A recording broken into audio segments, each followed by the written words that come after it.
Olá, sejam todos muito bem-vindos. Estamos começando mais um programa do Qual é o Assunto.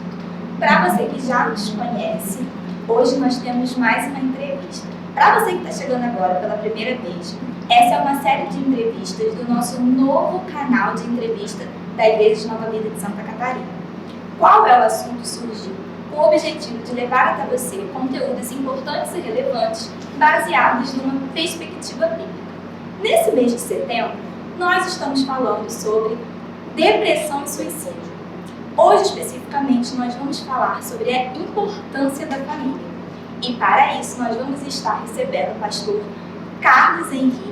Gente, ele é casado com a Irene, ele é pastor da Igreja Evangélica Congregacional de Fonseca, não é? Isso. E também é psicólogo clínico. É um prazer te ter aqui. Prazer é meu, e assim, não poderia deixar de mencionar que além do esposo da Irene, pai do João e pai do Pedro, É a avó da Pérola. sou avô da Pérola, então assim, impossível não dar essa informação, né?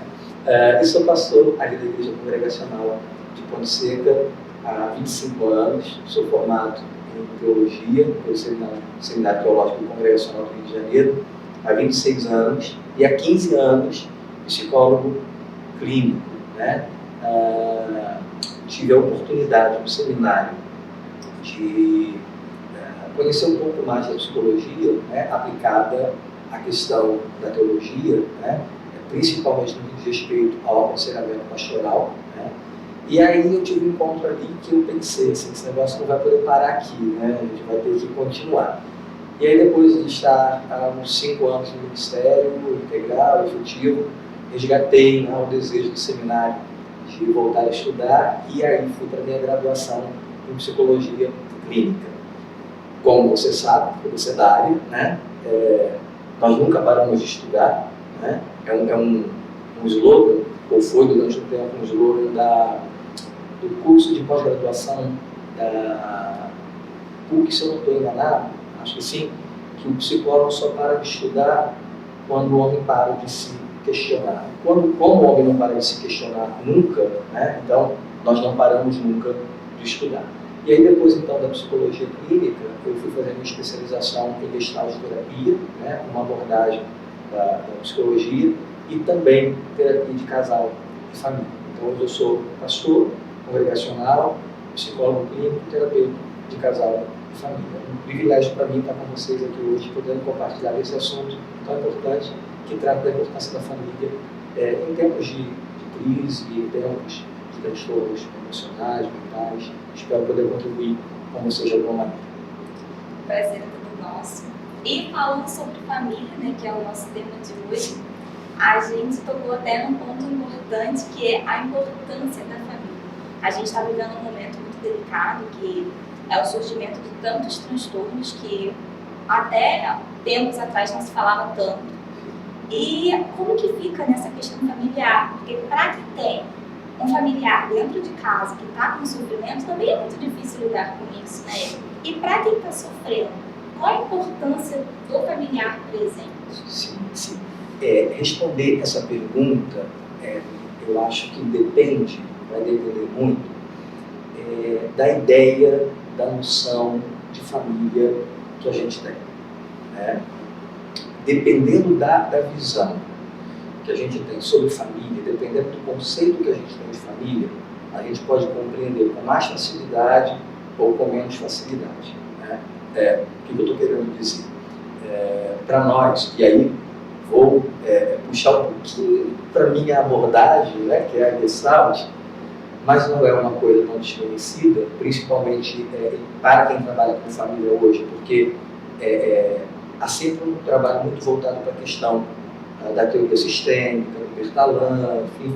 Mas para nós da Gestalt, tem uma frase que eu acho que resume bem o que é família, qual o conceito que a gente tem de família, e que vai apontar naturalmente para a importância da família nesse trabalho com alguém que está sofrendo de algum transtorno psíquico, de algum transtorno emocional e tal, ou até vivendo, sofrendo uma crise de modo geral, né? Na verdade, a frase não é nossa, nós herdamos lá da filosofia aristotélica, né, que foi bem utilizada pelos psicólogos da Gestalt e, consequentemente, pela Gestalt terapia, que diz assim: o todo é maior que a simples soma das partes. Isso é muito importante para a gente, porque fala de forma, porque fala de configuração, porque fala de um todo, né? Então, o que essa frase quer dizer, né? O todo é maior, ou é mais, é maior ou mais que a simples soma de todas as partes. O que a gente quer dizer com isso, por exemplo, para a ideia da família, é que família, né, o conceito de família, seja ele qual for, não é a soma do pai mais a mãe, mais o filho, mais o neto, né? Família não é a soma dessas partes ou desses membros. Família é o todo, né? Então, quando eu olho para a família, eu não olho, ainda que a gente vá contemplar os papéis, as funções que existem dentro de uma família, claro, né? O papel do pai, da mãe, dos filhos, né? Ainda que eu olhe para a família e contemple essas partes, mas quando eu falo de família, eu falo mais do que essa soma de partes. Eu estou olhando para o todo. Afinal de contas, o todo é mais do que a simples soma das partes.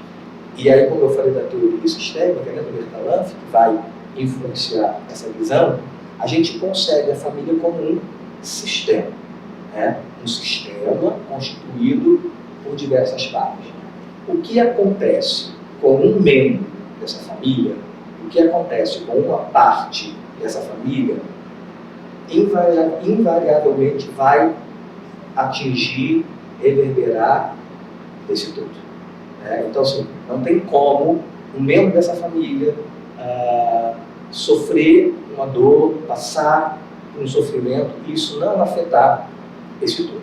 Então, a minha visão de família, a partir desse ponto de vista, vai perceber claramente que qualquer sofrimento que vem para essa família não afeta apenas um sujeito, afeta o todo. Se afeta o todo, esse todo tem que estar muito bem preparado para poder lidar com essa dor e com esse sofrimento, né? Aí, o que normalmente acontece, né? Dentro dessa família como um todo, normalmente a gente tem aquele indivíduo que a gente identifica como paciente, a gente chama de paciente índice, né? O que é o paciente índice? É aquela pessoa, aquele membro que está apresentando essa dor, que está apresentando esse sofrimento, ou se a gente quiser chamar de transtorno, né? Seja ele qual for. A gente identifica como paciente índice. E aí, normalmente, quando essa dor aparece, ou quando esse paciente é identificado, por uma questão de cuidado, a gente vai buscar ajuda, tratamento para essa pessoa, né? Só que ele é um paciente índice, indicado para terapia. Mas, na verdade, muitas vezes, ele vai revelar a dinâmica da família. Então, um sofrimento, quando chega para a gente no espaço terapêutico, ele nunca vem sozinho. Essa família, invariavelmente, ela vem junto. Então, por isso é que é importante para a gente ter uma visão da família como um todo, ainda que a gente tenha que identificar quem é esse paciente índice, né? E o que é que ele vai revelar para nós a respeito dessa família. Tanto do que ele traz para a família, para esse espaço terapêutico, quanto do que ele vai levar da dor dele para dentro dessa família, né? Então, acho que a primeira consideração que a gente precisa fazer nesse início, pensando na importância da família, esse tratamento com um membro adoecido ou transtorno, é isso. A gente tem que olhar essa família como um todo, né? E entendendo que o que acontece a um afeta a esse todo. Ninguém está isento dessa dor e desse sofrimento. Levar em conta que esse paciente é apenas um indicador do que pode estar acontecendo na dinâmica dessa família, né? E acolher essa família, porque vai acontecer também uma outra coisa muito interessante que também vai afetar a família, e eu acho que todo mundo já viveu isso de alguma forma, ou você já viveu isso de alguma maneira, sempre que uma família adoece por alguma questão, né, ou tem um dos seus membros que adoece por alguma questão, ou nem precisa necessariamente ser um adoecimento físico, emocional, às vezes, por exemplo, um membro dessa família que entra numa fase natural da vida, do envelhecimento, né, da terceira idade, sempre tem em toda a família aquele sujeito que vai ser escolhido como cuidador. Você imagina uma família de 5 filhos, né? Um sujeito vai ser escolhido para ocupar esse lugar de cuidador. Assim, isso é muito interessante, não tem como você fugir disso, né?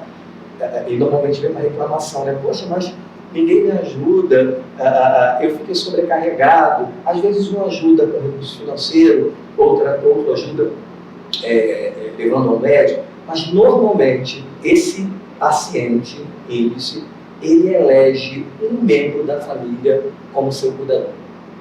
Assim, existem N questões aqui que a gente poderia considerar para tentar entender isso, né? Mas, via de regra, é assim que acontece. E o que é que significa isso? Que alguém dessa família normalmente vai ser sobrecarregado dessa tarefa, né? Então, já não temos mais um elemento sofrendo, né? Já temos um segundo elemento. Que se isso não for muito bem administrado pela família, vai alcançar os outros, porque aí já tem uma questão nossa aqui para ser resolvida que já não é mais do adoecimento daquela pessoa, é como a gente lida com essa dor e como a gente administra esse sofrimento que está afetando toda a família, né? Então, acho que para a gente pensar na importância da família no tratamento com alguém que está numa crise emocional, sofrendo de algum tipo de transtorno, acho importante a gente ter essa noção, né? A família todo, nada que acontece ali, ou tudo que acontece ali, vai afetar invariavelmente a todos, né? E não há como um elemento dessa família não ser afetado. A gente está pensando assim, como esse mês a proposta é pensar em depressão e suicídio, né? Nós poderíamos começar pensando, nesse sentido que eu estou colocando, nesses transtornos emocionais, né? Que a gente de repente tem uma facilidade maior de lidar. Mas, por exemplo, se nós fôssemos aprofundar essa questão para os pacientes psiquiátricos, a gente ia entrar numa questão muito mais complexa, né? Por quê? Porque hoje em dia, praticamente não existe mais aquela internação como havia antigamente, né? O movimento antimanicomial esvaziou os hospitais psiquiátricos e colocou dentro de casa essas pessoas, né? Então, quando eu falo de um transtorno psiquiátrico, eu estou falando de um esquizofrênico, né? Eu estou falando de um bipolar, esses casos muito mais complicados, muito mais difíceis da família lidar. O que normalmente hoje se faz? Eles vão passar por uma consulta, um acolhimento, dependendo do caso, vão ficar talvez 2, 3 dias internados e logo vão ser liberados para dentro das suas casas. E aí, no máximo, o que vai acontecer é um encaminhamento desse paciente a um CAPS, que é o Centro de Atenção Psicossocial, né, onde ele vai ter, dependendo da necessidade, um trabalho integral ou parcial, dependendo da realidade. E volta para casa. Então, assim, a gente está falando de depressão, ansiedade, né? Mas tem coisas muito mais complexas com as quais a família tem de lidar, né? E que vai implicar muito mais a família. Porque, assim, se é difícil você lidar com um paciente que foi acometido de um transtorno de ansiedade, seja ele qual for, ou de uma depressão, imagina o que é lidar com um esquizofrênico, imagina o que é lidar com um paciente psiquiátrico, né? E hoje, essa responsabilidade é da família, não é mais do Estado, né? Hoje, essa responsabilidade é da família. Claro que a gente vai buscar os recursos disponíveis, né, o suporte disponível, mas a responsabilidade é da família. Então, aumenta, né, a importância do cuidado com essa família para que ela tenha um suporte para atender a esse paciente. Sim, e é interessante a gente falar sobre essa conjuntura familiar, Porque muitas das vezes, quando o paciente chega em sofrimento com a gente, seja no consultório ou no hospital, ele mais que demonstra como que essa família está estruturada, né? Quem é quem, qual é o papel, quem faz o quê, e isso às vezes não é percebido pela própria família. Sim. Porque quando se começa a dar conta, né, que começa a perceber o quanto está sendo difícil lidar com aquilo. Porque até então essa conjuntura ela não era percebida até que o sofrimento surgisse. Por isso é que nós chamamos de paciente índice, né? Ou paciente indicado, né? Porque assim, a dor é dele, né? A dor é dele, mas o quanto ele, através dessa dor, o quanto ele fala dessa estrutura familiar, né? É um pouco parecido, saindo um pouco da questão dos transtornos, é um pouco parecido com aquilo que acontece com o atendimento com criança, né? A gente costuma dizer, a criança é o sintoma da família, né? E é por isso que muitos pais, às vezes, não conseguem fazer o investimento devido, porque ela sabe que ela vai ser implicada, e muitas vezes isso é interrompido, porque a criança está falando aquilo que ela está vivendo dentro de casa, né? Tudo isso para mostrar para a gente o quanto é importante esse suporte e esse cuidado com a família. Tanto no saber lidar com essa dor que aparece, quanto saber tratar do que essa dor revela a respeito dessa estrutura que você colocou. É verdade. E nesse sentido, o paciente, melhor, o familiar, ele está com um sofrimento dentro de casa, e como seria esse trato da família com ele? Porque até então o familiar ele não sabe lidar. Ele está descobrindo o sintoma agora, ele começa a procurar ajuda médica, quem sabe um psicólogo. E como é que fica esse trato, né? Qual seria a melhor maneira? Sim. Na verdade, eu acho que nós mesmos, né, individualmente, pessoalmente, nós mesmos temos dificuldade, ou em princípio não sabemos lidar com as nossas próprias dores, né? Eu costumo dizer que existem dois tipos de sofrimento, né? O primeiro sofrimento, a primeira dor, é a dor daquilo que está sendo posto para a gente, né? É por uma doença, por uma enfermidade, por uma circunstância qualquer. Então, assim, eu estou vivendo um transtorno, eu estou passando por algum problema, e aí eu sofro por causa disso, né? Essa é uma dor inevitável, porque a vida não vai perguntar para você se você está preparado ou não está preparado, simplesmente vai surgir, né? Essa é a primeira dor. Mas existe uma segunda dor que pode tornar essa situação ainda mais complexa, que é o fato de você não aceitar passar por essa dor, né? A primeira dor é uma dor, o primeiro sofrimento é um sofrimento inevitável, né? Ninguém vai perguntar se você quer ou não, simplesmente chega para você, né? A segunda dor, o segundo sofrimento, tem a ver com a maneira como nós lidamos com essa dor, né? E aí, a maneira como eu lido com isso pode amenizar ou não esse sofrimento. E aí, se já é complicado para mim, né, lidar com isso, imagina como fica quando o outro, né, não consegue acolher e lidar com a minha própria dor. Então, eu tenho o meu sofrimento original, tenho a maneira como eu lido com a minha dor e tenho a maneira como o outro enxerga a minha dor, né? E às vezes a família não consegue perceber isso, não consegue acolher essa dor, o que aumenta ainda mais o sofrimento. Assim, fugindo um pouquinho desse tema dos transtornos emocionais, mentais, mas olhando um pouquinho mais para frente, estava vivendo em termos de pandemia, né? Eu estava lendo relatos de uma colega, eu acho que isso explica, pode exemplificar, explicar um pouco em relação à família.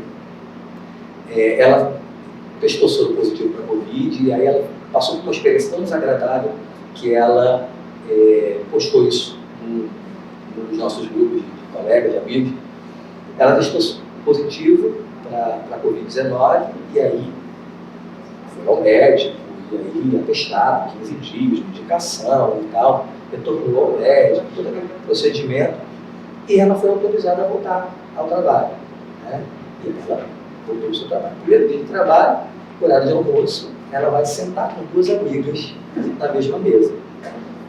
E o que acontece? As duas amigas simplesmente se levantam da mesa, se retiram da mesa e deixa ela sozinha, com medo, porque ela tinha tido a Covid. E aí ela foi e postou isso no grupo, da tristeza dela, da indignação dela, de serem suas duas melhores amigas, como é que pode isso, que falta de entendimento, de compreensão do que tinha acontecido.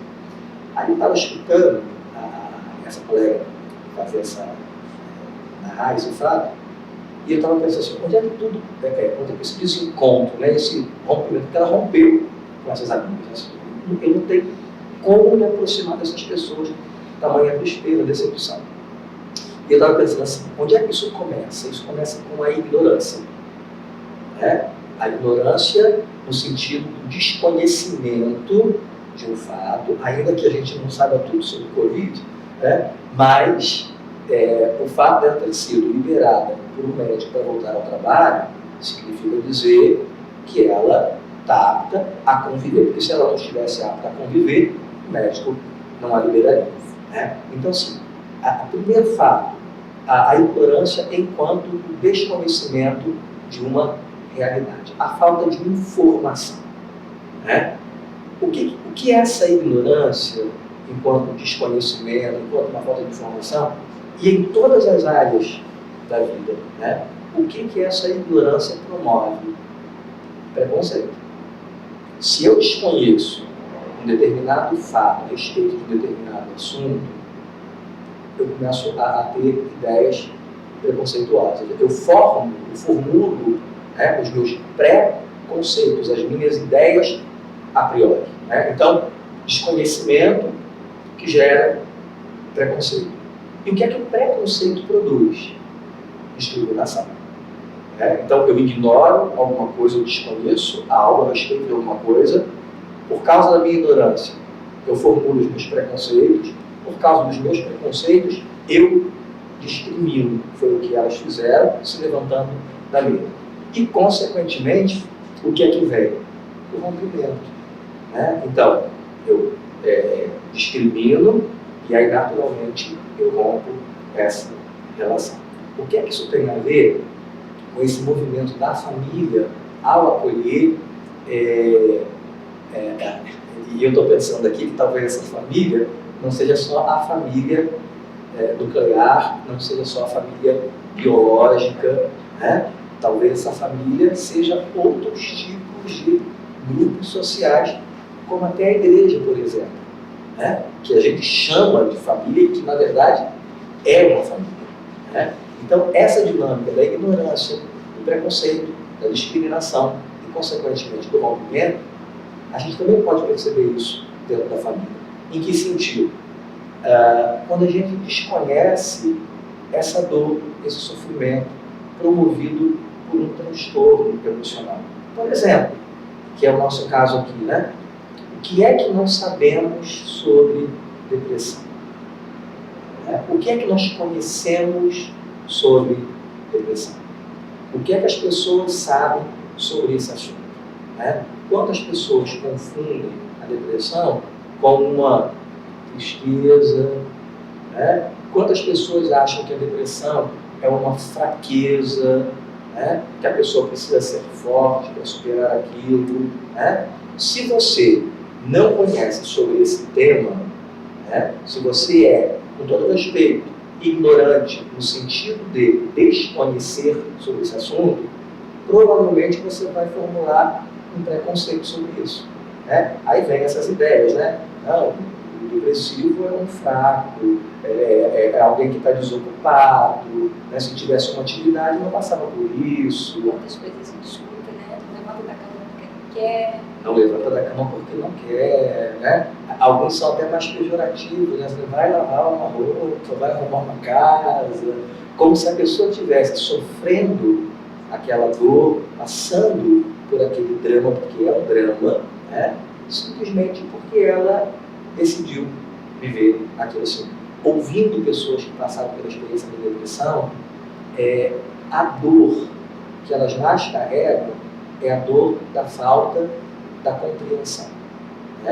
Então, nesse mesmo movimento, assim, a falta de conhecimento, que vai gerar esses preconceitos, consequentemente, a discriminação, porque aí fica difícil lidar com essa pessoa, porque afinal de contas, ela não quer se ajudar, né? Ela não quer fazer nenhum movimento para se recuperar, e aí naturalmente a gente já vai discriminando, e consequentemente a gente vai romper com esse relacionamento, a gente vai se afastar desse relacionamento. Eu acho que nesse sentido, algumas coisas seriam bastante bem importantes para a família considerar. Essa família que a gente está entendendo como um todo, né, que vai ser afetada invariavelmente por esse elemento que adoece, quando ela começa a cuidar desse membro, desse sujeito, ela está cuidando dela mesma enquanto estrutura familiar. Né? E eu acho que a gente pode pensar em algumas dicas muito práticas, algumas questões práticas para a gente pensar. A primeira, acho que eu já falei aqui, né? Informação, né? Se informe sobre o que é depressão, se informe sobre o que é transtorno de ansiedade, se informe sobre o que entrando um pouquinho mais na questão psiquiátrica, se informe sobre o que é a esquizofrenia, se informe sobre o que é o transtorno bipolar, né? Quantas pessoas você já deve ter ouvido, né? Eu acho que eu sou bipolar, porque uma hora eu estou assim, outra hora... Não tem nada a ver com bipolaridade isso. A gente está falando de um transtorno que varia entre mania e depressão. Então, ou então, né, a gente vai para os transtornos de ansiedade e a pessoa diz, eu acho que eu estou com pânico. Ela não sabe o que é, não sabe onde é que o pânico se encaixa aí nesses transtornos, mas ela já ouviu falar, né? E às vezes a família também é ignorante nesse sentido. Então, primeira questão, informação. Vamos ler, vamos ouvir o programa Qual é o Assunto, vamos assistir o programa Qual é o Assunto, vamos nos informar sobre essas questões. A segunda coisa que eu acho que é muito importante é você ficar atento, né? Preste mais atenção nas mudanças de comportamento, preste mais atenção nas rotinas que são modificadas dentro de casa, porque isso não é uma coisa, nenhum desses transtornos acontece de repente, eles vêm sendo apresentados de alguma forma. E muitas das vezes a família ela não está atenta para ver essa mudança de comportamento, né? Porque tem os sinais, eles são apresentados aos poucos. Sim. Eu sei que a gente não vai entrar especificamente, né, no sentido mais técnico dessas questões, mas, por exemplo, a gente está no mês de setembro, né, um mês amarelo, né, onde se fala muito do suicídio. Por exemplo, muitas famílias não valorizam uma fala que às vezes é muito clara dentro da família, quando a pessoa revela essa intenção. E a gente durante muito tempo ouviu assim, quem fala não faz. Não é por aí. Né? Se essa pessoa está verbalizando isso, se essa pessoa está sinalizando isso, preste atenção. Né? Ou então, ainda dentro dessa questão, mesmo você querer entrar especificamente nesse assunto, por exemplo, a pessoa que sempre falou muito nessa questão, desse desejo de tirar a sua própria vida, de repente ela tem uma mudança radical e de repente ela começa a organizar a vida dela toda. Opa, tem alguma coisa que ela está dizendo aí. Né? A pessoa que começa a colocar as contas todas em dia, os documentos tudo arrumado, de repente essa pessoa sai desse desejo de morte, uma organização da vida. O que é que ela pode estar querendo dizer com isso? Né? Então, assim, nada acontece de uma hora para outra. Então, informação, atenção, né? E se com essas informações que você conseguiu obter, com essa atenção que você conseguiu ter, se isso te levar para perto da realidade de algum transtorno, acolhimento. Eu acho que talvez seja uma das coisas que mais falte dentro das famílias. Justamente por aquilo que eu falei, por conta do preconceito e da discriminação. A gente não acolhe. Até porque é muito insuportável para a gente lidar com essa dor do outro. Né? Então, a gente prefere ou não sabe como fazer esse acolhimento. Né? Então, se informe, preste muita atenção, acolha esse outro. Né? E quando eu digo acolhimento, é simplesmente trazer para perto. Né? Acolhimento, uma palavrinha que o pessoal tem usado muito nesse tempo de pandemia, mas que talvez a gente não entenda muito exatamente o que é empatia, né? Que é você conseguir dizer para o outro, eu me importo com você. Né? Uma identificação com a dor do outro que me faz dizer para ele de alguma forma, às vezes, nem verbalmente, às vezes com uma atitude. Né? Empatia, presença. Né? De repente você nem sabe dar conselho, não sabe dar orientação, não precisa. Às vezes estar perto já diz tudo para aquela pessoa. Né? Às vezes estar do lado já diz tudo para ela. Então, se informar, prestar bastante atenção, acolher, demonstrar empatia, se fazer presente. E aí, eu costumo dizer, no caso da família, né, da família que está cuidando, essas pessoas, aquele cuidador que é eleito, ou a família como um todo, né, ele também poder reconhecer os seus limites. Né? Quais são os meus limites em cuidar dessa pessoa? Né? E aí a gente vai pensar no cuidado para aqueles que cuidam. Né? Todo cuidador, ele também precisa ser cuidado. Né? Então, às vezes ele fica esquecido, né? sim, aí ele se sobrecarrega, né? Assim como eu falei, há sempre alguém que é eleito e colocado nesse lugar. E a família fica apenas assistindo. Às vezes contribui financeiramente, às vezes vai levar uma consulta, enfim. Mas não percebe quanto essa pessoa está sobrecarregada. Então, se eu sou esse cuidador, eu preciso reconhecer os meus limites. Eu não tenho que dar conta disso sozinho. Talvez eu precise também pedir ajuda. Né? E aí, trabalhar também a questão do seu autocuidado. Quem cuida precisa ser cuidado. Né? Cuidado por alguém ou eu mesmo buscando cuidar de mim mesmo. Acho que são algumas dicas que podem ajudar a família no trato com essa pessoa que adoece. Nós falamos sobre dicas importantes, né, de como lidar com o outro, mas também seria interessante a gente pontuar o que evitar, né? Porque algumas coisas a gente até acabou comentando, né, sobre o preconceito e tudo Sim. mais, mas o que a gente pode dizer mais especificamente para quem está nos assistindo do que não fazer? Sim. Isso é importante. Olha, eu resumiria assim, claro que na prática, você, analisando o caso, estudando o caso, né, você pode perceber alguns comportamentos indevidos, você pode até observar algumas coisas que podem ser evitadas. Mas, de modo geral, o que eu vejo muito acontecer, né, não só na relação familiar, não, em qualquer relação interpessoal, por exemplo, entre amigos, entre irmãos, né, o que eu vejo muito acontecer e o que eu diria, por favor, não faça isso, evite isso, seria o tentar calar, o tentar silenciar essa pessoa. Eu acho que não existe nada mais doloroso, nada mais difícil para essa pessoa que vive o drama de um transtorno emocional, mental, uma dor, um sofrimento, seja ele qual for. Eu acho que não existe nada mais difícil do que ela ser silenciada pelo outro. Né? A gente faz isso porque é uma maneira da gente negar a nossa própria dor, nosso próprio sofrimento, né? E os nossos próprios impasses no trato com essa pessoa. Né? Deixa eu dar um exemplo. Dentro do espaço eclesiástico a gente vive muito isso. Né? Não estou dizendo nem que é de uma maneira mal intencionada, não.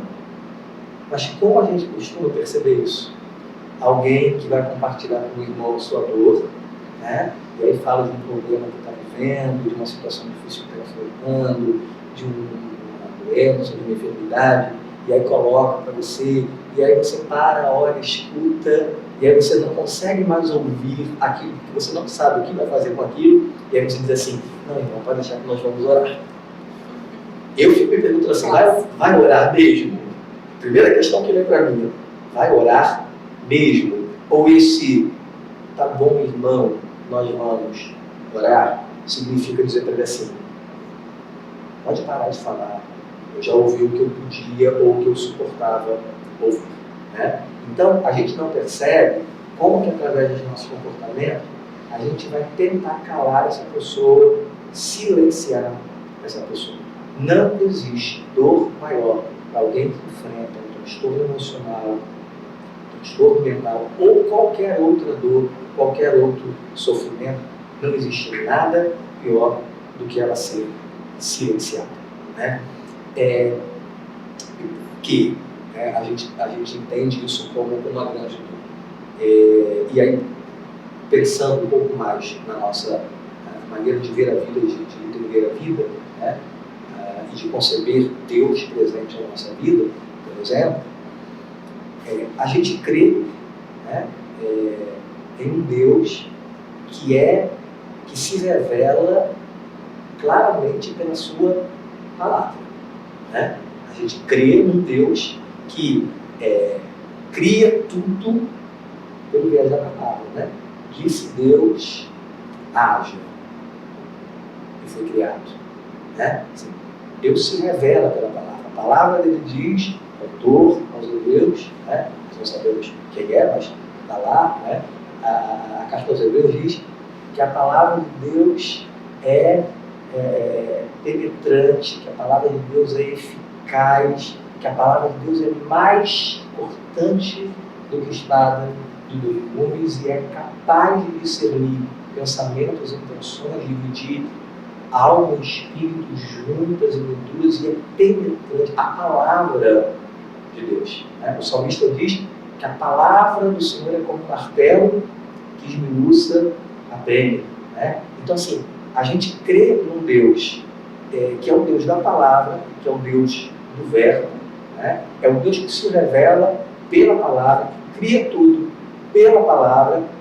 E a gente olha lá para a narrativa de Gênesis, capítulo 1, no ato da nossa criação, quando o próprio Deus diz: façamos o homem à nossa imagem e semelhança. Eu sei que, teologicamente falando, nós poderíamos compreender esse façamos o homem à nossa imagem e semelhança de diversas formas, né? Teologicamente falando, a gente pode entender isso de diversas maneiras. Mas eu gosto de compreender essa fala, por exemplo, quando Deus nos constitui, dando a nós alguns atributos próprios da pessoa de Deus, porque Deus é uma pessoa, né? E essa pessoa que Deus é uma pessoa que verbaliza, é uma pessoa que fala, né? Deus fala. Todos esses exemplos que eu dei aqui, né? Nós cremos que Deus fala, é o Deus da palavra. Quando ele diz, vamos fazer do homem a nossa imagem e semelhança e compartilhar com eles alguns atributos, teologicamente falando, a gente sabe que alguns atributos de Deus são comunicáveis, outros atributos de Deus são incomunicáveis.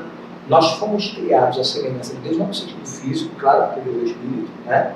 Mas ele nos constitui como uma pessoa, e diferente de todo o resto da criação, ele nos criou a sua imagem e semelhança também no sentido do ser da comunicação, do ser da fala, né? O que nos constitui como sujeito é a capacidade de nos comunicarmos, é a capacidade de nós nos expressarmos, de alguma maneira nos fazermos entender. Quando eu vejo alguém ser silenciado, né? Quando eu vejo alguém ser calado e ser impedido de falar, eu estou negando de alguma forma essa pessoa de viver a experiência na sua plenitude de ser um ser criado à imagem e semelhança de Deus, né? Normalmente, né, a gente pontua muito isso, né, não fugindo do assunto, mas só para exemplificar e voltando para cá, normalmente a gente pontua muito isso, você deve perceber também, não é difícil, através dos relatos, enfim. Por exemplo, todo caso de abuso sexual ou de violência doméstica, mas eu fico até mais com a questão do abuso sexual, principalmente o infantil, né? Todo abuso sexual infantil, ele vem acompanhado de uma ameaça. E qual é essa ameaça? Você não pode contar isso para ninguém. você não pode falar isso para ninguém. Aí vem a ameaça, né? Porque normalmente é alguém da família, e aí vai causando problema, e aí, enfim, você vai ser culpado porque você deixou que isso acontecesse, enfim. Todo relato de alguém que passa por uma experiência de abuso sexual na infância vai narrar todos os anos em que ela guardou aquilo em silêncio, ela foi impedida de falar. Né? Até que, por algum meio, de alguma forma, ela consegue colocar isso para fora, romper com esse silêncio e ela começar a buscar a sua cura, os seus traumas, as suas dores. Né? Então, eu estou pegando um exemplo bem pesado, né, para dizer assim, isso não acontece só nesse sentido do abuso sexual. Né? Quando eu silencio uma pessoa, de alguma maneira, eu estou exercendo um poder abusivo sobre ela. Né? Eu preciso deixar que o outro fale das suas dores, eu preciso deixar que o outro fale do seu sofrimento, eu preciso deixar que o outro fale dos seus dramas. Então, se tem uma coisa que eu diria, não faça isso, não silencie. Não silencie. Deixe que essa pessoa se expresse, deixe que essa pessoa fale. E isso, de alguma forma, faz parte do acolhimento, faz parte da empatia, faz parte do respeito a essa pessoa, né? Faz parte dessa presença, que seja apenas escutando. Né? Quando eu escuto, eu estou dizendo para ela, eu estou presente com você aqui. Então, se tem uma coisa que pode aumentar essa dor, por isso deve ser evitada, é a questão do silenciar. Não silencie. Ah, Carlos, mas eu não sei como ouvir, né? E não sei depois o que eu faço com isso que eu escutei. Reconheça as suas limitações, né? Principalmente para essa figura que ocupa esse lugar de cuidador, e vai buscar uma ajuda. E que ajuda é essa? A gente vai para o espaço terapêutico. Né? Onde é que é o espaço terapêutico? Quem é que ocupa esse espaço? É o psicólogo. Né? Então, assim, quem é o psicólogo enquanto profissional? É aquele que vai usar esse setting terapêutico, esse espaço terapêutico, exatamente como o espaço da fala. O que é a terapia? A psicoterapia, se não a possibilidade de você falar. E ter alguém que consiga escutar isso que você fala e conseguir trabalhar com você o conteúdo dessa fala. E é isso que faz a diferença, né? Do psicólogo do nosso amigo, que às vezes Exato. Não tem essa escuta tão apurada. Exato. Que muitas das vezes, para não dizer todas, nós estamos treinados a falar. A gente está o tempo inteiro querendo interromper, querendo falar, querendo dar o nosso ponto de vista, e a gente não para olhar o outro como ele é, da forma como ele vê. A gente não consegue ouvir verdadeiramente o que está acontecendo. Está sempre impregnada. Pois é, a gente esquece que isso é um conselho até bíblico, né? Apóstolo Tiago diz na sua carta: seja o homem pronto para ouvir e tardio para falar. Né? Então, Tiago dá uma ordem aí, né? Assim, ele cria uma lógica. Assim, você precisa aprender a estar pronto para ouvir, para escutar. Se demora um pouco mais para falar, falar não é tão importante quanto ouvir. Ouvir é terapêutico. Ouvir é mais importante do que falar. Quem não sabe escutar, vai fazer o quê? Vai partir para os conselhos, vai partir para o eu acho, vai partir para faça isso e faça aquilo. Né? Eu gosto muito de um comentário que o Rubem Alves, já falecido, né, foi pastor presbiteriano durante muitos anos, pedagogo, psicanalista, né, e ele tem uma frase que eu acho muito interessante. Ele diz que nós nos preocupamos muito com o curso de oratória, mas nós não nos preocupamos com o curso de escutatória. Todos nós deveríamos fazer um curso de escutatória para aprender a ouvir, para aprender a escutar. Só consegue ajudar orientando, aconselhando, falando, aquele que primeiro aprende a ouvir. Se você não aprende a ouvir, você não consegue ajudar. Então, evite silenciar. Dê voz a essa pessoa, dê voz a essa dor, dê voz a esse sofrimento. É complicado a gente falar sobre isso, né? Porque a gente começou falando de família, Aí agora a gente entrou nessa questão que pode ser um amigo, pode ser dentro da sua casa, você pode estar no seu trabalho, você pode estar ali para ouvir qualquer um. E isso, como você muito bem pontuou, pode estar acontecendo até mesmo dentro da igreja. Então, o que a gente espera, né? Qual é o papel da igreja nesse momento? O que a igreja pode fazer inserida nesse contexto? Sim.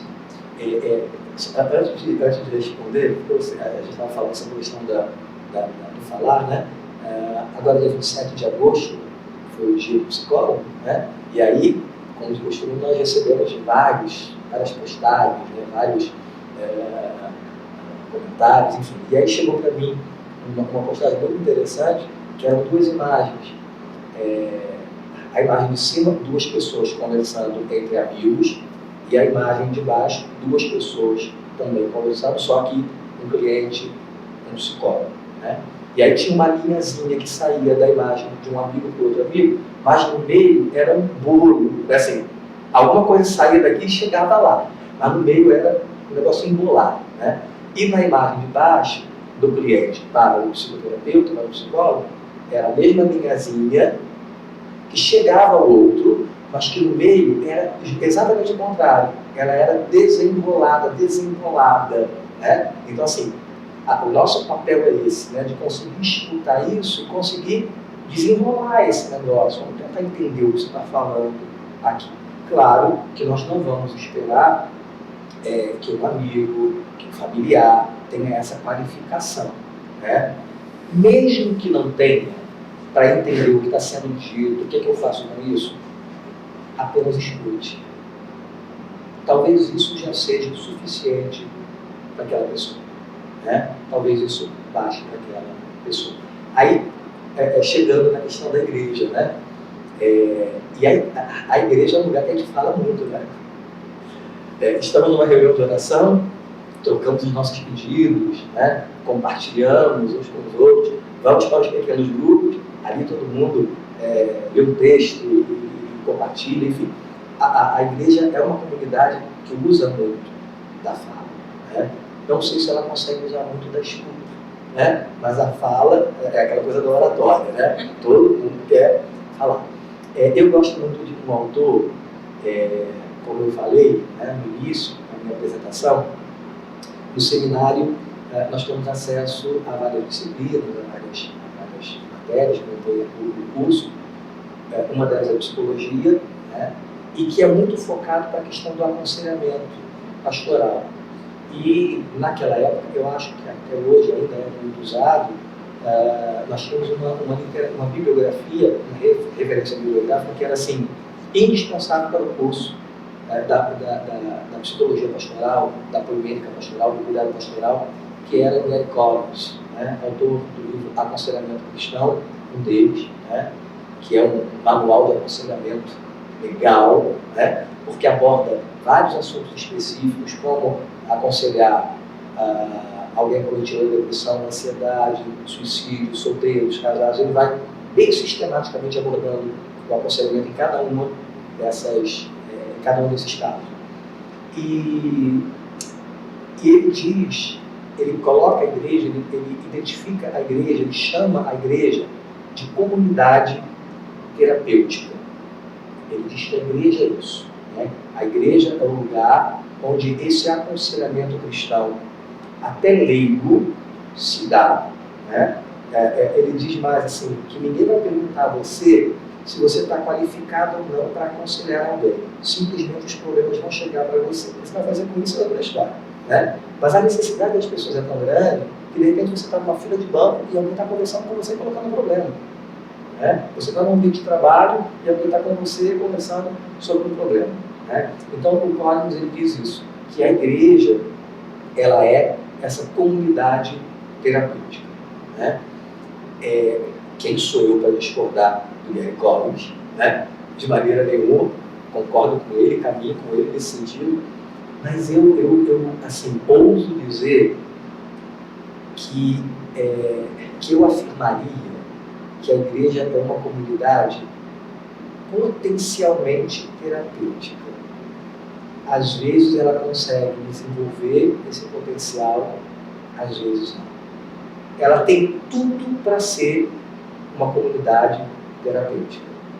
Às vezes ela consegue ser, às vezes ao contrário. Ao invés dela ser terapêutica, ela é adoecedora. Né? Pode parecer um exagero, o que eu estou dizendo, mas eu já recebi clientes no meu consultório que foram proibidos por seus médicos, na maioria dos casos psiquiatras, de frequentarem determinados tipos de comunidades religiosas e determinadas comunidades cristãs. Eu já recebi clientes que relataram para mim: meu médico me proibiu de frequentar tal igreja. Eu não estou aqui julgando ninguém, eu não estou aqui apontando ninguém, por isso que eu não estou nem nomeando, né? Mas o que eu estou dizendo, assim, de modo geral, nem todas as igrejas conseguem desenvolver esse potencial terapêutico. Até porque algumas comunidades vivem da doença. Então não posso nem promover cura, porque se eu promover cura, eu perco meu tudo. Eu sei que o que eu estou falando é muito sério, mas é o que a gente vê. Muitas vezes a doença é a maneira como algumas comunidades sobrevivem. É a forma também como aquele indivíduo ele vai procurar aquela comunidade de fé, na Sim. busca meio que para solucionar o problema dela. Exatamente. Enfim, às vezes ele consegue encontrar, às vezes não. Mas eu prefiro acreditar, né, na afirmação do Collins, né? Eu prefiro acreditar no potencial da igreja como uma comunidade terapêutica e que ela é capaz de lidar com todas essas questões emocionais, com todas as crises que chegam até nós. Como, Carlos? Por exemplo, nós falamos da questão, abordando a questão da família, né? Orientação para a família. O primeiro tópico foi informação. Né? A igreja, enquanto uma grande família, ela pode também buscar essa informação e divulgar isso. Por exemplo, o que é que nós estamos fazendo aqui hoje? Né? O que é que nós estamos fazendo aqui hoje? Buscando informação, divulgando essas informações, instruindo as pessoas quanto à questão da depressão, à questão do suicídio ou qualquer outro tipo de adoecimento, de sofrimento emocional. Né? Então, a igreja ela é terapêutica nesse sentido, quando ela apanha essa informação e quando ela compartilha e dá a essas pessoas a possibilidade de, pelo menos, conhecer isso para, a partir daí, buscar uma ajuda. Eu gosto muito, e eu acho que isso enfatiza essa ideia da igreja como comunidade terapêutica, eu gosto muito de um texto que está em Mateus capítulo 4, versos 23. Isso depois aparece, se eu não estou enganado, em Mateus 9 também, mas Mateus 4, logo no início do ministério de Jesus, né? Mateus capítulo 3, final do capítulo 3, é Jesus sendo batizado por João Batista, né? E aí depois, a gente vai ver em Mateus capítulo 4, do verso 9 ao verso 11, a Bíblia diz assim, o texto diz: Jesus é levado pelo Espírito ao deserto para ser tentado, e aí ele passa 40 dias e 40 noites, é tentado ali, e volta e inicia o seu ministério.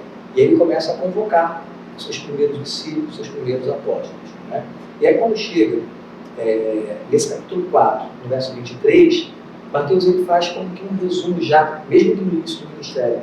Mateus faz um resumo do ministério de Jesus, que é o que vai acontecer nos 3 anos seguintes. Né? E o texto diz mais ou menos assim: e percorria Jesus toda a Galileia, e aí fala de 3 coisas que Jesus fazia.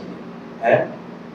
Ensinando na sinagoga deles, dos judeus, pregando o evangelho do reino de Deus e curando todas as enfermidades e moléstias do povo.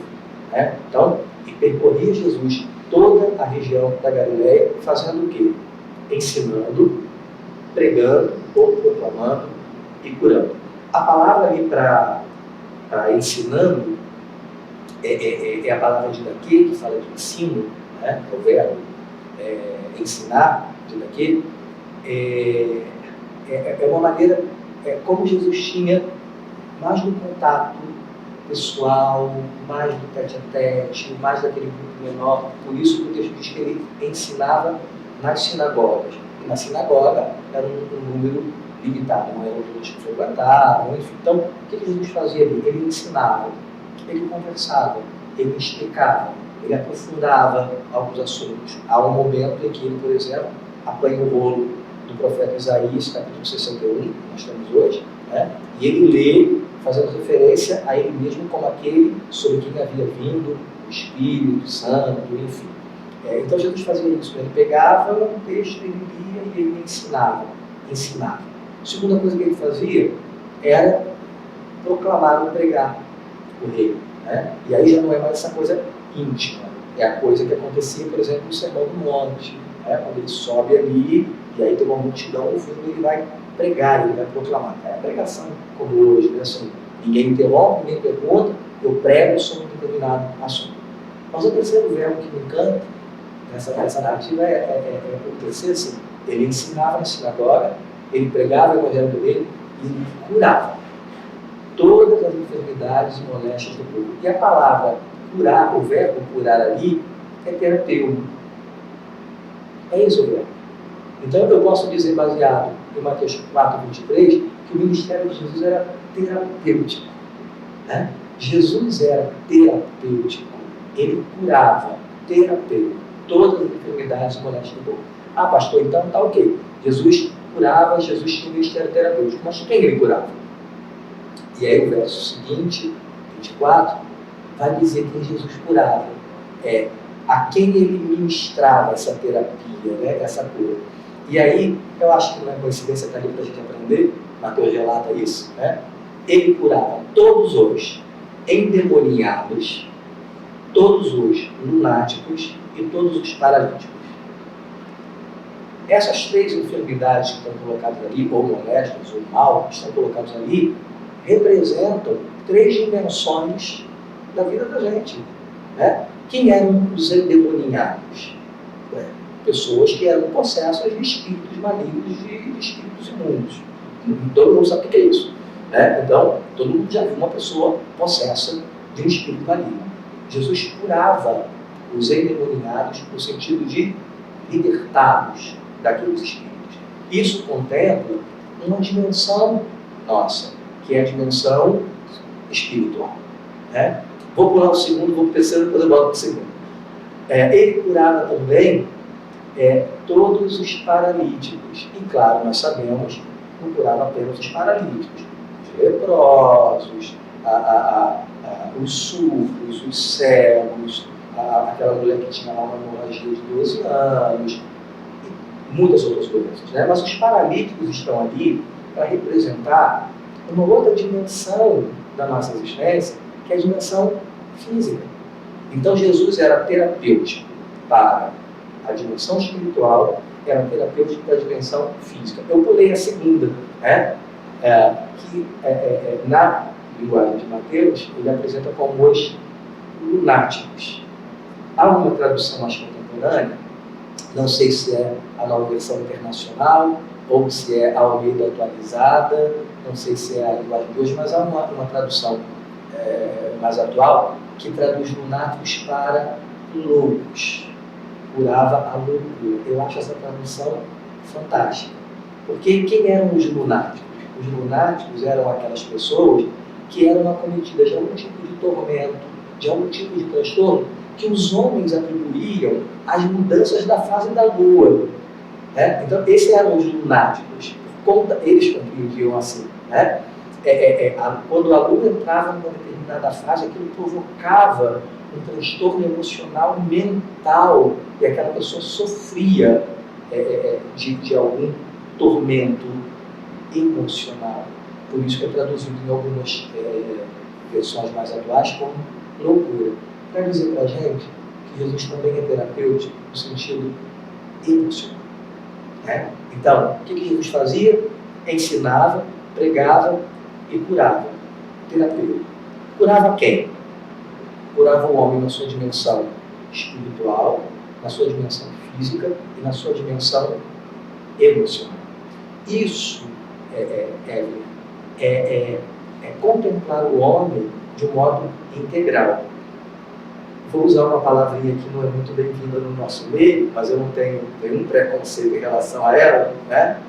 que é contemplar o homem no sentido holístico, que é no sentido inteiro, que é no sentido completo. Nós temos hoje uma concepção de homem que vem lá da metade, da segunda metade da década de 50, né, por uma questão de um monte de movimentos que passou a acontecer ali naquele momento, principalmente uma releitura na ocasião da Organização Mundial de Saúde do que era o conceito de saúde, né, eu posso citar, a partir dali, do surgimento da teoria sistêmica do Bertalanffy, do crescimento das abordagens humanistas dentro da psicologia, né, o homem passou a ser visto ali como um sujeito biopsíquico sócio-espiritual. Que antes o emocional ele não era levado em conta, né? O homem, para ter saúde, gostava de estar bem fisicamente. Pronto, então. A gente sabe que não é assim. Então, você acabou de dizer o que era o conceito de saúde antes desse momento, né? Que era o quê? A ausência de doença. Então, se o meu corpo não está adoecido, se o meu físico não está adoecido, eu estou saudável. Mas aí, um novo olhar sobre esse homem, uma nova concepção desse novo homem, faz com que o novo conceito de saúde seja formulado, que é o que prevalece até hoje, né? Que é, o que é saúde hoje? É um estado de pleno bem-estar físico, psíquico e social. Né? Então, para eu gozar de uma saúde plena, eu tenho que estar bem fisicamente, eu tenho que estar bem emocionalmente, eu tenho que estar bem até socialmente, até nas minhas relações. Isso traz para a gente uma nova visão desse homem, como ser bio, psico, sócio, espiritual. Quando eu falo de um sujeito bio, psico, sócio, espiritual, eu estou falando de um sujeito que é físico, biológico. Jesus curou paralíticos. Jesus foi terapêutico para os paralíticos. Bio, psico, sócio, espiritual, eu falo de um homem que é emocional, que é emoção, ele é psicológico. Né? Jesus curou os lunáticos. Né? E quando eu falo de um sujeito biopsíquico sócio, guardo sócio, aí, no final, biopsíquico sócio espiritual, eu entendo que esse sujeito também tem uma dimensão espiritual.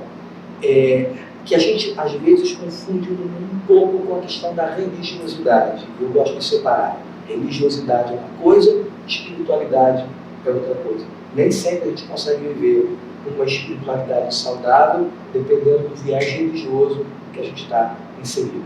Então, eu penso a espiritualidade como transcendência, como aquilo que foge do material, como aquilo que foge do físico. É quando eu consigo entender que eu não sou apenas biológico. E aí cada um vai entender isso dentro da sua religião. Mas quando Jesus cura, né, aqueles endemoniados, ele está dizendo que existe uma dimensão aqui que foge do bio, do físico, que é a dimensão espiritual. Eu deixei a sócio, né? Bio, psico, sócio, espiritual. Porque quando todas essas pessoas, né, que Mateus escreve ali, os endemoniados, os lunáticos, os paralíticos, quando eles são curados, essa cura afeta diretamente a vida social dessa pessoa. Né? Eu vou pegar um exemplo. Endemoniado gadareno, né, que Jesus encontra lá, perambulando pelos túmulos, lá nos sepulcros, nu, despido, né, se ferindo em pedras, se automutilando, agredindo as pessoas, e aí Jesus encontra com aquele homem, eu vou entrar nos detalhes aqui, encontra com aquele homem e reconhece, né, uma legião de demônios que habita ali, os expulsa e aquele homem fica liberto. Aí os homens chegam na cidade e encontram aquele homem vestido, antes ele estava nu, vestido, curado, o seu físico sarado, sentado, ou seja, inserido na vida social daquela cidade. Né? Ele quer ir com Jesus, né? Ele quer se acompanhar Jesus, não. A tua casa, contar para os teus familiares tudo o que aconteceu com você, ou seja, volta para a sua família, volta para a sua vida social. Então, quando eu penso num sujeito biopsíquico sócio-espiritual, eu estou pensando num sujeito que, naturalmente, a sua vida social e familiar é afetada quando ele é curado. Né? A igreja precisa se ver como essa comunidade terapêutica. Não só no sentido espiritual, né? Porque a gente é muito bom nisso, né? É o nosso negócio. Pregar o Evangelho, ensinar as Escrituras, orar pelos enfermos, orar pelos oprimidos, pelos libertar, em nome de Jesus, os endemoniados. É o negócio da igreja. Né? Mas Jesus não fazia só isso. Jesus não contemplava apenas essa dimensão. Falta se despertar. Falta se despertar desse Sim, talvez para resgatar esse potencial terapêutico. Né? Eu acho que a gente já começa a experimentar um movimento bem diferente no meio das igrejas. Né? Porque, por exemplo, eu sei que esse já foi um tema abordado por vocês em algum outro momento. Né? Por exemplo, por conta do preconceito, né? Quando a gente olhava, abordava uma pessoa, por exemplo, com depressão, qual a compreensão que a gente tinha, né, dessa depressão? Qual a compreensão que as pessoas faziam, por exemplo, de alguém, até algumas décadas atrás, de alguém, por exemplo, que sofria de um ataque de epilepsia? Quanta confusão foi feita, né? Quantos demônios, entre aspas, foram expulsos sem ser demônio? Né? Só para ilustrar o que eu estou dizendo, e eu fecho aqui com o meu comentário, eu tive a oportunidade de conversar com uma pessoa que viveu um drama em família, uma família cristã, evangélica, né? E que essa pessoa, ela ocupava um lugar muito privilegiado dentro de uma igreja, porque ela tinha supostos dons de visão, de revelação, né? Só que isso começou a entrar num estado muito desequilibrado. Ela começou a ouvir muitas coisas, a ver muitas coisas, até que alguém percebeu que não tinha nada a ver com dons espirituais. Né? E aí, procurou um psiquiatra, porque ela já estava entrando num quadro de delírios e alucinações. Né? Naturalmente, o médico diagnosticou, e o médico entrou com a medicação, e naturalmente esses sintomas desapareceram. A família ficou indignada com aquele que tomou essa iniciativa. A pessoa, na verdade, ela ficou estabilizada, né? Mas a família não entendeu aquilo, porque julgava aquilo como manifestações espirituais. E não eram manifestações espirituais, eram sintomas de um transtorno psiquiátrico. Então, o que é que a falta de conhecimento nos leva a fazer? Que bom que a igreja hoje, eu acho que começa a se voltar um pouco mais para isso, tentando entender isso, e podendo assim tratar de modo correto. Então, não vamos perder de maneira nenhuma o nosso potencial enquanto comunidade terapêutica. Abrir as nossas portas para falar sobre isso, oferecer ajuda, esclarecimento. É um pouquinho que a gente está tentando fazer aqui. Exato. Que está trazendo conteúdos realmente relevantes para a vida das pessoas, que muitas das vezes você não vai conseguir encontrar o que é, como que a gente pode lidar de forma adequada e correta, baseado numa perspectiva que é a nossa de vida. Então a gente espera que esse conteúdo seja para agregar a vida de quem está assistindo a gente. E eu te agradeço infinitamente pela sua participação. Tenho certeza que tudo que foi dito aqui, com certeza, vai agregar muito na vida de quem pode estar assistindo. E espero poder te encontrar novamente. Muito obrigada pela sua participação. Eu que te agradeço o convite, estou à disposição de vocês. E eu espero, é sempre a minha expectativa, porque assim, nós não temos a menor pretensão de esgotar nenhum assunto aqui. É impossível. Mas a minha expectativa é sempre de fomentar questões para que as pessoas que estão nos ouvindo busquem ainda mais informação e esclarecimento. Se você não entendeu alguma coisa, perfeito. Não é para entender tudo. É para você pegar o que você não entendeu e buscar essa informação. Não se acomodar com o que você tem, mas querer compreender mais. Para a gente não cair na falta de informação, no preconceito, tudo aquilo que a gente falou hoje. Informação nunca é demais, né? E para você que terminou de ouvir, de assistir essa entrevista, a gente fica por aqui. mas você pode continuar ouvindo através do podcast, porque lá você vai encontrar conteúdos exclusivos. Até a próxima!